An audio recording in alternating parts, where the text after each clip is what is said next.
Guys, welcome back to be the topper. और इस video में हम लोग क्लास 10th के चैप्टर 1 को करने वाले हैं एफएमएम के। इससे पहले मैंने एक इंट्रोडक्शन वीडियो बनाया था जिसमें हम लोग ने मैंने मतलब पूरी तरीके से सिलेबस को आपको बताया था कि किन किन चीज़ों को हम लोग पढ़ने वाले हैं। अगर आपने वो वीडियो नहीं देखा है ना गाइस, तो उसको एक बार जाके देख लो, क्योंकि उससे क्या होगा ना, आपको एक ओवरऑल आइडिया मिल जाएगा कि एग्जैक्टली हम ये चीज़ों को करने वाले हैं। बाकी और फिर आपका इंटरेस्ट भी डेवलप होगा जब आपको पता चलेगा कि आप इन चीज़ों को पढ़ने वाले हो। तो ये वीडियोस ऑलरेडी मैं अपने चैनल पे बना चुकी थी पिछले वाले बच्चों के लिए, पिछले साल वाले बच्चों के लिए। बट क्या था, उस समय मैंने चैनल जब स्टार्ट किया था तो मुझे ज़्यादा वीडियो स्किल्स अच्छे से नहीं आते थे बनाने। तो वीडियो में एडिटिंग नहीं है, मतलब कुछ चीज़ें हैं। तो बट जो ये वाले वीडियोस होंगे थोड़े से शॉर्ट होंगे, अच्छे तरीके से एडिटेड होंगे, तो आपको देखने में भी थोड़ा सा अच्छा लगेगा। तो हम सबसे पहले शुरू करेंगे चैप्टर 1 को, इन्वेस्टमेंट बेसिक्स। और देखो, मैं इस तरीके से बुक्स खोल के पढ़ाती हूँ, ये आपको पता है। 9th में अगर आपने एफ में मेरे चैनल से पढ़ा है तो वो इसलिए होता है क्योंकि एफएमएम में ना हमारे पास एक एक लाइन, एक एक वर्ड बहुत इंपॉर्टेंट होता है। तो उससे यहाँ से चीज़ें उठा के किसी पावर पॉइंट में डालना थोड़ा सा प्रॉब्लमेटिक हो जाता है और बहुत टाइम लगता है उससे, और कई सारी चीज़ें छूट जाती हैं। इसीलिए मैं बुक को पीडीएफ फॉर्म में रख के उसको खोल के ही आपको पढ़ाती हूँ, ताकि एक एक चीज़ें आपको बहुत अच्छे से क्लियर हो जाए। अब हम देखेंगे सबसे पहले इन्वेस्टमेंट बेसिक्स हम पढ़ने वाले हैं। तो इन्वेस्टमेंट बेसिक्स में सबसे पहले हमको क्या देखना है कि भाई इन्वेस्टमेंट क्या होता है। तो देखो, सबसे पहले मेरा यही तरीका है कि हम लोग पहले समझते हैं और उसके बाद पढ़ते हैं। तो आपको मैं बताती हूँ कि जितना भी पैसा आप कमा रहे होते हो, आप अपने सर्वाइवल के लिए कहीं पर काम करोगे, कुछ इनकम अर्न करोगे, तो आप उस इनकम को क्यों अर्न करते हो? अपनी ज़रूरतों को पूरा करने के लिए, अपनी नीड्स एंड वांट्स को सेटिस्फाई करने के लिए, ठीक है। तो आपने, मान लो आप किसी कंपनी में काम करते हो, आपने 10,000 रुपये महीने कमाए, आपके 8,000 रुपये आपकी ज़रूरतों को पूरा करने में लग गए, बचे कितने? 2,000 रुपये। अब वो 2,000 रुपये जो बचे हैं, उसका आपने क्या करना है? क्या करोगे उसका? तो उसको कहीं रख दोगे, है ना? या तो आप उसको कहीं ऐसी जगह लगा दो जिससे आपको इंटरेस्ट आए। मतलब आप क्या करते हो, आपकी पूरी सैलरी मान लो अकाउंट में आती है, तो 8,000 रुपये निकाल के आपने खर्च कर लिए, बाकी कहाँ पड़े हैं? बाकी आपके बैंक अकाउंट में पड़े हैं, जो कि आपका सेविंग अकाउंट हो सकता है। तो वहाँ पर आपको 3 से 4% का इंटरेस्ट मिलता रहता है। तो आपका जो सेविंग है, आपका जो पैसा है, आपने ऐसी जगह पर लगा दिया है जहाँ से आपको रिटर्न आएगा, राइट? तो इसी चीज़ को हम लोग इन्वेस्टमेंट बोलते हैं। हमें पता नहीं चलता कि हम लोग भी normal day to day life में कितना इन्वेस्टमेंट कर रहे होते हैं, ये हमें पता नहीं चलता। बट इस डेफिनेशन को जब आप देखोगे तो आपको पता चलेगा, the money you earn is partly spent and the rest saved for meeting future expenses. जो मनी आप अर्न करते हो उसको पार्टली स्पेंड करते हो, और जितना बचता है उसको सेव करते हो अपने फ्यूचर एक्सपेंसेस के लिए, right? Instead of keeping the savings idle, you may like to use savings in order to get return on it in the future. आप अपनी सेविंग्स को ऐसे खाली रखने के बजाय आप ये कर सकते हो कि आप किसी ऐसी जगह पे लगा दो कि आपको वहाँ से रिटर्न मिले फ्यूचर में, ठीक है। इसको हम लोग बोलते हैं investment. This is very very simple. आगे भी चीज़ें बहुत ईजी हैं, बस आप वीडियोज़ को ध्यान से देखो। और अगर आपको चीज़ें नहीं समझ में आती हैं तो आप कमेंट्स में पूछ सकते हो, या फिर अगर आपको कोई बहुत ही अर्जेंट चीज़ अगर पूछनी होती है तो आप मुझे इंस्टाग्राम पे पूछ सकते हो, वहाँ पे मैं ज़्यादा एक्टिव रहती हूँ। तो और आपका लिंक डिस्क्रिप्शन में मिल जाएगा आपको मेरे इंस्टाग्राम हैंडल का, वहाँ से आप मुझे फॉलो कर सकते हो। Why should one invest? अब देखो, इन्वेस्टमेंट हम कर रहे हैं, मैंने आपको बता दिया। अब इन्वेस्टमेंट क्यों करनी चाहिए, क्यों करें इन्वेस्टमेंट, है ना? मतलब पैसा को रखे रहने दो, क्या दिक्कत आ रही है? कोई दिक्कत नहीं है। तो उसको इन्वेस्टमेंट आपको करनी है। सबको आपको बोलते हैं कि आपको इन्वेस्टमेंट करनी चाहिए, but why should we invest? तो देखो, उसके 3 फायदे इन्होंने बताए हैं। और क्वेश्चन भी आपसे ना इसी तरीके से पूछा जाता है, व्हाई शुड वन इन्वेस्ट? तो आपको ये 3 पॉइंट लिख के थोड़ा थोड़ा एक्सप्लेन करना होता है और आपको नंबर मिल जाएंगे बहुत इजीली, दो कोई दिक्कत नहीं होती उसमें। Earn return on your idle resources, मतलब ऐसे रिसोर्सेज जिनका आप यूज़ नहीं कर रहे हो, या फिर जो आपके यूज़ में नहीं है, उनके ऊपर आपको रिटर्न मिल सकता है अगर आप इन्वेस्टमेंट करोगे तो, ठीक है।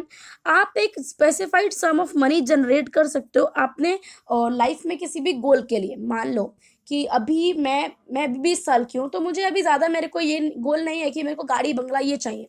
बट हो सकता है कि मुझे आगे, जैसे मैं अभी ग्रेजुएशन कर रही हूँ, तो मुझे आगे पोस्ट ग्रेजुएशन करनी है। तो पोस्ट ग्रेजुएशन करने के लिए मुझे किसी अच्छे कॉलेज में जाना है, वहाँ पे मुझे बहुत सारी फीस चाहिए।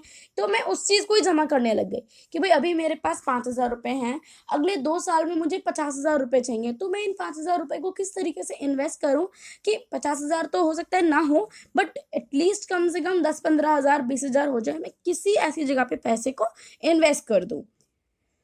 तो ऐसा होता है कि हमें जो स्पेसिफिक गोल अगर हमारे लाइफ में है, तो उसको पूरा करने के लिए हमें एक स्पेसिफाइड सम ऑफ मनी की ज़रूरत पड़ेगी।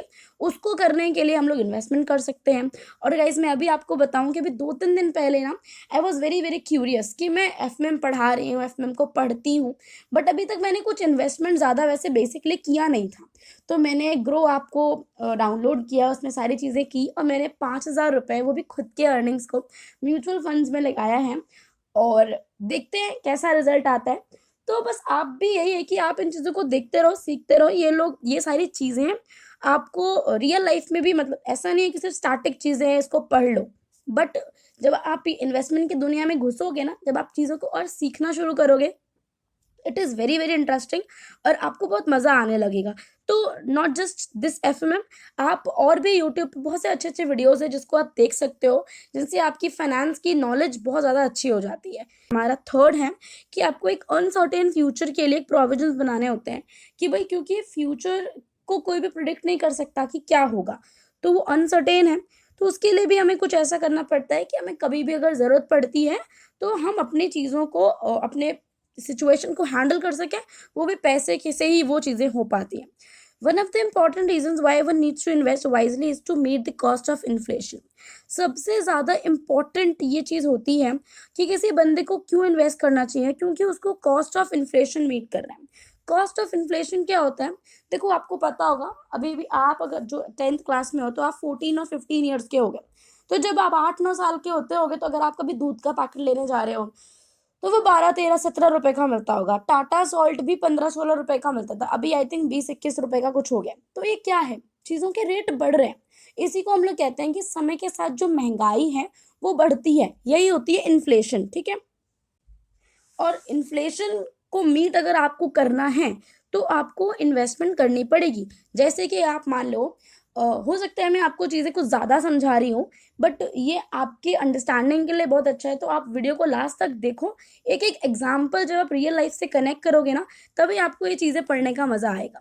तो अभी हम लोग बात करें इन्फ्लेशन की। अब मान लो कि मैं 10,000 रुपए कमाती हूँ, आज से 10 अभी मैं कमा रही हूँ 10,000 रुपए, ठीक है?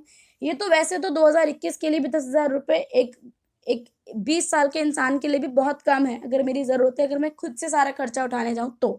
अभी तो मैं अपने पेरेंट्स के घर में रह रही हूँ, खा रही हूँ, तो मुझे पता नहीं चलता, ठीक है? बट मान लो कि मैं खुद से घर ले रही हूँ, खुद से रेंट दे रही हूँ, खुद से सब कुछ कर रही हूँ, तो 10,000 रुपए बहुत कम है।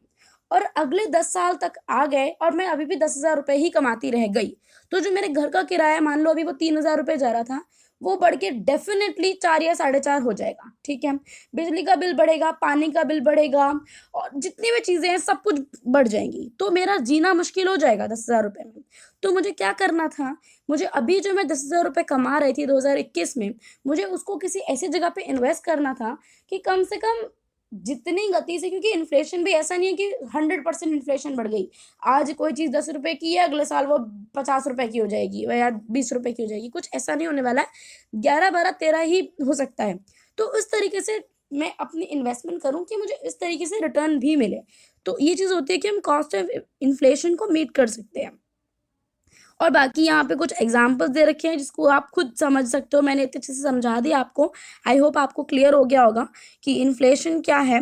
और इन्फ्लेशन की वजह से पता है क्या होता है, बेसिकली ना जो मनी होती है उसकी वैल्यू जो है वो कम हो जाती है। मतलब 10 रुपये में पहले 1 किलो चीज़ मिल रही थी, अब उसी 10 रुपये में आपको आधा किलो चीज़ मिलेगी। जो पैसे का वैल्यू है वो कम हो जाता है, और महंगाई इसीलिए ऐसा लगता है कि महंगाई बढ़ गई है। अब हम आ जाते हैं व्हेन टू स्टार्ट इन्वेस्टिंग। हमें इन्वेस्टमेंट कब करना शुरू करना चाहिए? अब यहाँ पे सबसे इम्पोर्टेंट बात ये है कि the sooner one starts investing the better. जितना जल्दी आप इन्वेस्टमेंट कर दोगे, उतना जल्दी आपके लिए अच्छा होगा। जैसे वॉरेन बफेट को अगर आप जानते हो तो वेरी गुड, अगर नहीं जानते हो तो उनके बारे में जानो। आई थिंक उन्होंने जब वो 11 साल के थे या फिर 13 साल के थे, तो ही उन्होंने अपने पैसे को स्टॉक मार्केट में इन्वेस्ट करना शुरू कर दिया था। और आज वो ये कहते हैं कि काश मुझे पहले से पता होता इसके बारे में, तो मैं और भी पहले से करता। और वर्ल्ड के आई थिंक 3rd या 4th वेल्दीएस्ट पर्सन हैं।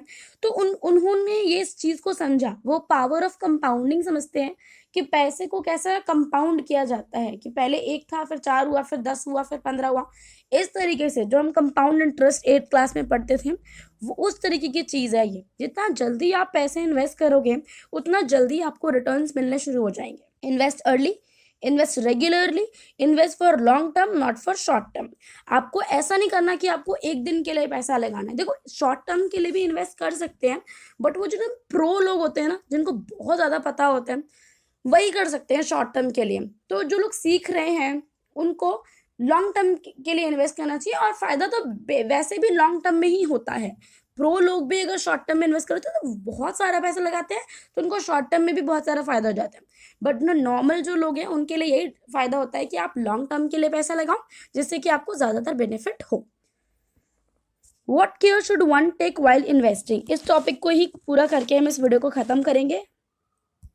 अब सबसे पहले कि इन्वेस्टमेंट करने के लिए, भाई अब इन्वेस्टमेंट क्या है पता चल गया, क्यों करना चाहिए पता चल गया, कब करें अभी करना चाहिए। बट अभी हम क्या देखें, कुछ तो चीज़ें होंगी ना ऐसी जो हमको देखनी चाहिए इन्वेस्टमेंट करने से पहले।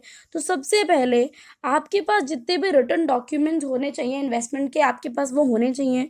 उसको एक्सप्लेन कर, जो भी चीज़ इन्वेस्टमेंट के बारे में बता रहा है उसके बारे में आप केयरफुली रीड करो, उन डॉक्यूमेंट्स को समझो, उसकी लेजिटिमेसी को वेरीफाई करो। मतलब कि ऐसा नहीं होना चाहिए कि कोई फ्रॉड चीज़ में आपने पैसा लगा दिया या फिर कोई इलीगल चीज़ में आपने पैसा लगा दिया। तो लीगलिटी भी आपको चेक कर रही है।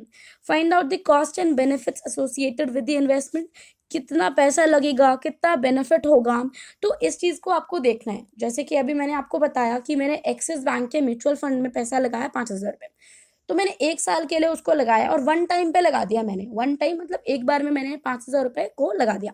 तो मुझे ये पता है कि 1 ईयर में मैंने उसका देखा कि रिटर्न का आ रहा था 83.27 और 26% के आसपास था। और वही चीज़ अगर 6 महीने में देख रहे थे या फिर 1-2 दिन में देख रहे थे, तो आई थिंक वो 6% के आसपास कुछ आ रहा था।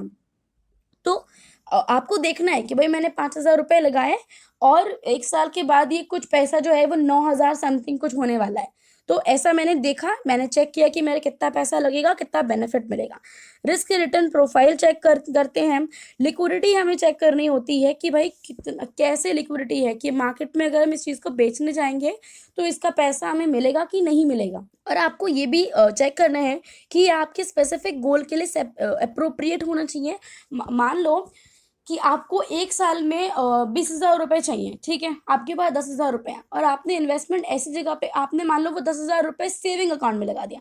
That is very very bad और इडियट सी चीज़ है ये, कि हमें पता है कि 10,000 रुपये पे अगर सेविंग अकाउंट में कुछ भी मिलने वाला इंटरेस्ट वो 3 से 4% का होगा, तो 1 साल में वो 20,000 रुपये हो ही नहीं सकता। तो आप किसी ऐसी जगह पे लगाओ जहाँ पे आपको इंटरेस्ट उस तरीके से मिले कि आपके स्पेसिफिक गोल के लिए वो वाली इन्वेस्टमेंट अप्रोप्रिएट हो। और आपको आपने जितने भी इन्वेस्टमेंट अपॉर्चुनिटीज़ आपको दिख रहे हैं उससे कंपेयर करना है कि कौन सा बेटर है, उसके बाद आपको पैसा लगाना है। और आपको ये भी देखना है कि कौन कौन सी इन्वेस्टमेंट आपके सामने अभी आ रही हैं या फिर कौन कौन सी इन्वेस्टमेंट आपने पहले कर दी है, तो आपको उसके संग उस चीज़ को एग्जामिन करना है। और बेसिकली सबसे इम्पॉर्टेंट चीज़ ये है कि आपको एक ऑथराइज्ड इंटरमीडियरी से डील करना है। ऐसा नहीं होगा कि आप किसी भी फेक इंसान के पास जाओ और उसको आप पैसा दे दो, आप बिल्कुल भी ना देखो कि वो ऑथराइज्ड है कि नहीं। नहीं, जो बंदा इंटरमीडियरी मतलब स्टॉक ब्रोकर होता है, स्टॉक ब्रोकर क्या होता है, कंपनी और इन्वेस्टर के बीच की एक चीज़ होती है जो कि इन्वेस्टर को कंपनी के अंदर पैसा इन्वेस्ट करने में हेल्प करता है। और अभी इसके बारे में आपको बहुत ज़्यादा आगे पढ़ने वाले हो, बट अभी पता नहीं होगा इसलिए मैंने थोड़ा थोड़ा बता दिया। और उसके बारे में आपको सारे इंटरमीडियरी के बारे में सारे क्लैरिफिकेशन सीख करने हैं कि सही चीज़ बता रहा है कि नहीं बता रहा है।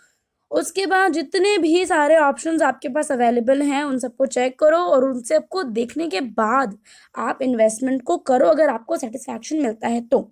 तो these were the 12 important steps to investing, जिसको मैंने आपको बता दिया, और आगे की चीज़ों को हम नेक्स्ट वीडियो में कवर करेंगे। So thank you so much for watching till here. अगर आपको वीडियो पसंद आया हो तो लाइक कर देना, चैनल पे नए हो तो सब्सक्राइब कर लेना, ऐसे और अच्छे वीडियोस आपको मिलने वाले हैं। Thank you so much, bye.